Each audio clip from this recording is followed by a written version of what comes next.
O concílio de Calcedônia foi um concílio ecumênico, o quarto deles, e ele teve implicações profundas na vida da igreja. E nós vamos estudar um pouco destas implicações desse concílio para a vida da igreja, e que inclui a divisão das igrejas orientais e ocidentais. A decisão calcedônica, ainda que buscasse a harmonia e o consenso, ao optar pelo diofisismo, não foi aceita por vários grupos. O imperador Marciano, numa postura bastante digna da sua posição imperial, procurou alcançar um compromisso ou fórmula que trouxesse a paz para a igreja. A declaração de fé aprovada e aclamada em Calcedônia foi uma reinterpretação da declaração do Concílio de Constantinopla que ocorreu em 381. Só se pode especular sobre o impacto que a leitura pública deste texto poderoso e envolvente pôde ter e teve sobre os delegados. A confissão de fé dizia isto: seguindo, portanto, os santos padres, todos em harmonia, ensinamos a confissão de um e o mesmo Filho, nosso Senhor Jesus Cristo, perfeito em divindade e perfeito na humanidade, verdadeiramente Deus e verdadeiramente homem, de alma racional e corpo, consubstancial com o Pai com respeito à divindade e consubstancial conosco em respeito à humanidade, igual a nós em todas as coisas, exceto no pecado, gerado do Pai antes dos séculos com respeito à divindade, e nos últimos dias para nós e para nossa salvação, da Virgem Maria Theotokos com respeito à humanidade, um e o mesmo Cristo, Filho, Senhor unigênito, reconhecido em duas naturezas sem confusão, mudança ou divisão ou separação. A diferença das naturezas não sendo de forma alguma destruída pela união, mas sim o caráter distinto de cada natureza sendo preservada e se reunindo em uma pessoa e uma hipótese, não separada ou dividida em duas pessoas, mas um e o mesmo Filho, unigênito, Deus, Palavra, Senhor, Jesus Cristo, assim como os profetas da antiguidade e o próprio Jesus Cristo nos ensinaram sobre ele e o símbolo dos pais nos transmitiu. A declaração de fé, que acaba de ser lida, que foi endossada pelo imperador Marciano e sua comitiva, visava um compromisso porque desaprovava as extremidades dos ensinamentos de Eutiques e Nestório. Ela foi contra a negação total do termo Theotokos e a implicação de que a humanidade de Cristo é separável da sua natureza divina. Por outro lado, excluiu aqueles que apoiavam a confusão da natureza divina e humana em uma única natureza. No entanto, a crescente brecha resultante de Calcedônia pôde sugerir que, com Marciano, não conseguiu impor seu compromisso a longo prazo, que era a exclusão total do monofisismo. Julgar-se a fórmula de Calcedônia serviu ao seu objetivo mais imediato de apaziguar as partes rivais, depende da perspectiva histórica e do ponto de vista específico com o qual se analisa a questão.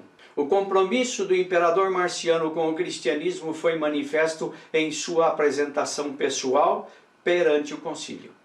Ele tinha para se espelhar os exemplos de Constantino e Teodósio II.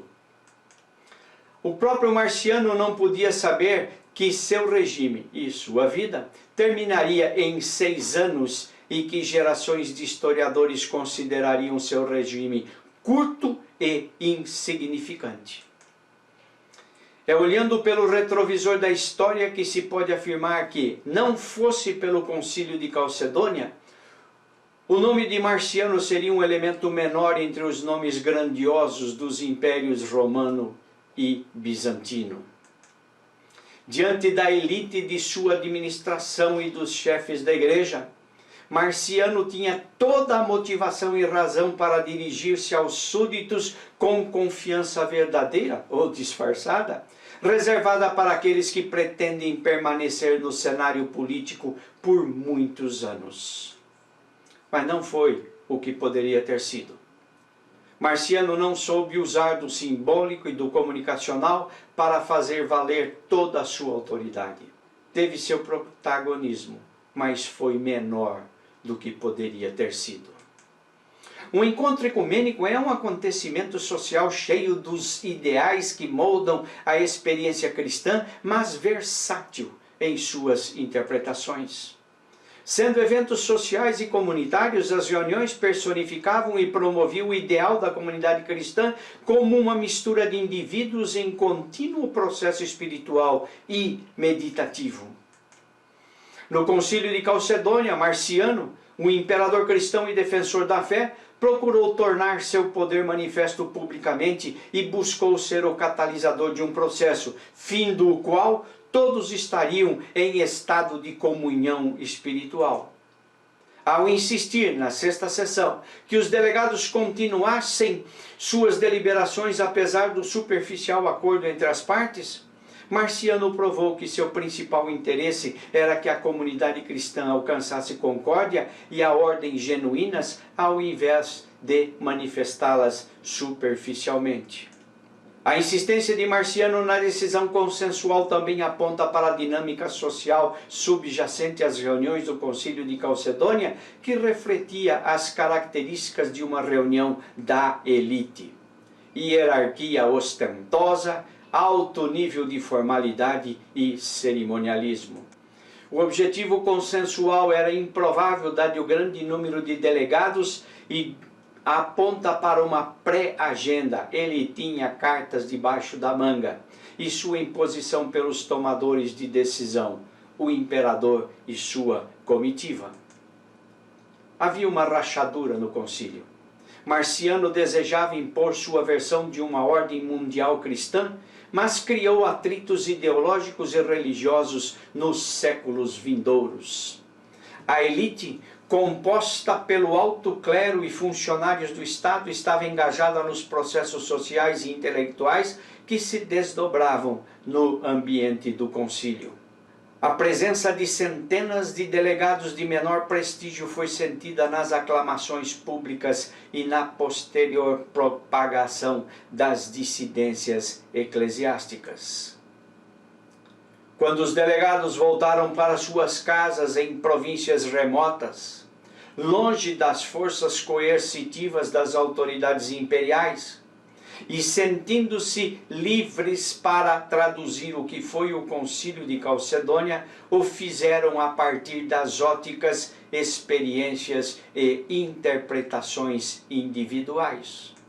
Em conclusão, devemos pensar no cristianismo como um termo guarda-chuva, englobando toda a gama de ideais sociais e religiosos. Os aspectos sociais do cristianismo são múltiplos e versáteis.